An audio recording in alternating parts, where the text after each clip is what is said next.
So we are in what we call uncharted waters, which basically means we have not been in this situation before. Vice President Harris has been vice president for nearly 4 years, but really doesn't have much of a record. Her favorability ratings have been low. They've been lower than President Trump's, and President Trump has problems with half of the American electorate. So what's going on right now is there is technically an open convention that will be in August. I think August 19th it begins. But the Democrats would like to solidify around one candidate, and that candidate they're going to try to solidify around is Vice President Harris. She's making calls all the time to get all the delegates she can. And as part of America, it would be very hard to replace her at this point of time, both from a fundraising point of view and also that she's a woman and a woman of color. So to replace her would also politically be very difficult for the Democrats.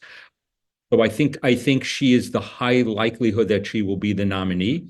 And what would her policies be? And that's a big open question, especially regarding foreign policy. No, no. First of all, Camilla Harris is absolutely American. She's as much an American as myself or anybody who's been here since 1776. She happens to have origins from the Caribbean and origins from South Asia and India, and she happens to be a woman.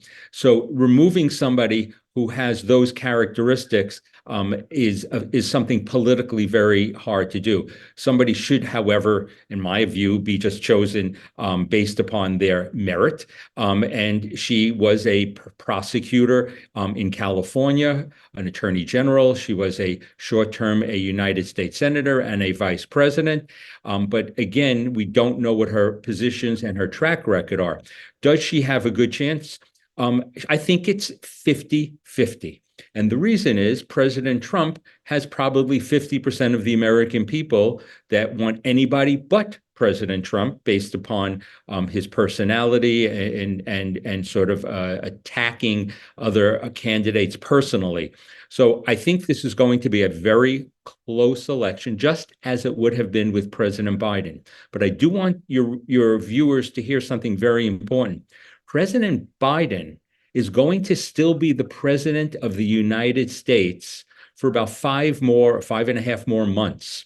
And what that means is there's many foreign policy decisions that are going to be made by President Biden because he is what's called a lame duck president. That means one not running for reelection. So even though Trump and Harris, one of them will be elected in November, President Biden will still be making all the decisions until January 25th, 2025.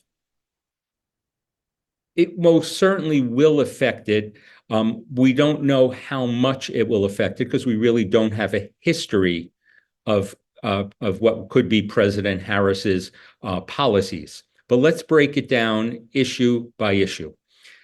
She had been critical of human rights issues regarding Turkey and human rights issues with Saudi Arabia. She was supportive, as was the Biden administration, in supporting Ukraine against Russia. Where she may not be totally online with President Biden was considered strong in the support of the U.S.-Israel relationship for American national security interests and shared values. She has come out to be somewhat more sympathetic to the Palestinian humanitarian situation and seems to be somewhat more critical of Israel. But we don't know if that's is really her policy.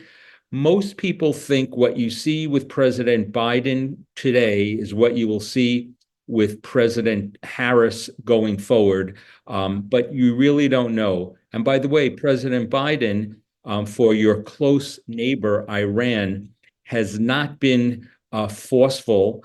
He has not been enforcing sanctions against their sale of oil to China or India, for that matter. And that has been supplying Iran with tens of billions of dollars to support insurgencies, especially Hezbollah, Hamas, Palestinian Islamic Jihad, and the Houthis. Will President Harris change that? I think she should, but we really don't know. There will be a fair and free election. America has a very vital, strong democratic process. And whoever wins in November, I hope they win by a good margin. So there's no questions about the who is the winner. But whether it's President Trump or President Harris, we will have a fair election based upon our democracy. If we look back to President Truman, when President Roosevelt died during the end of World War II, he had to make, he was never elected as president. He was considered a weak vice president, but yet he was the one who made the decisions of dropping the atomic bombs that led to the victory over Japan and ending the war in Europe.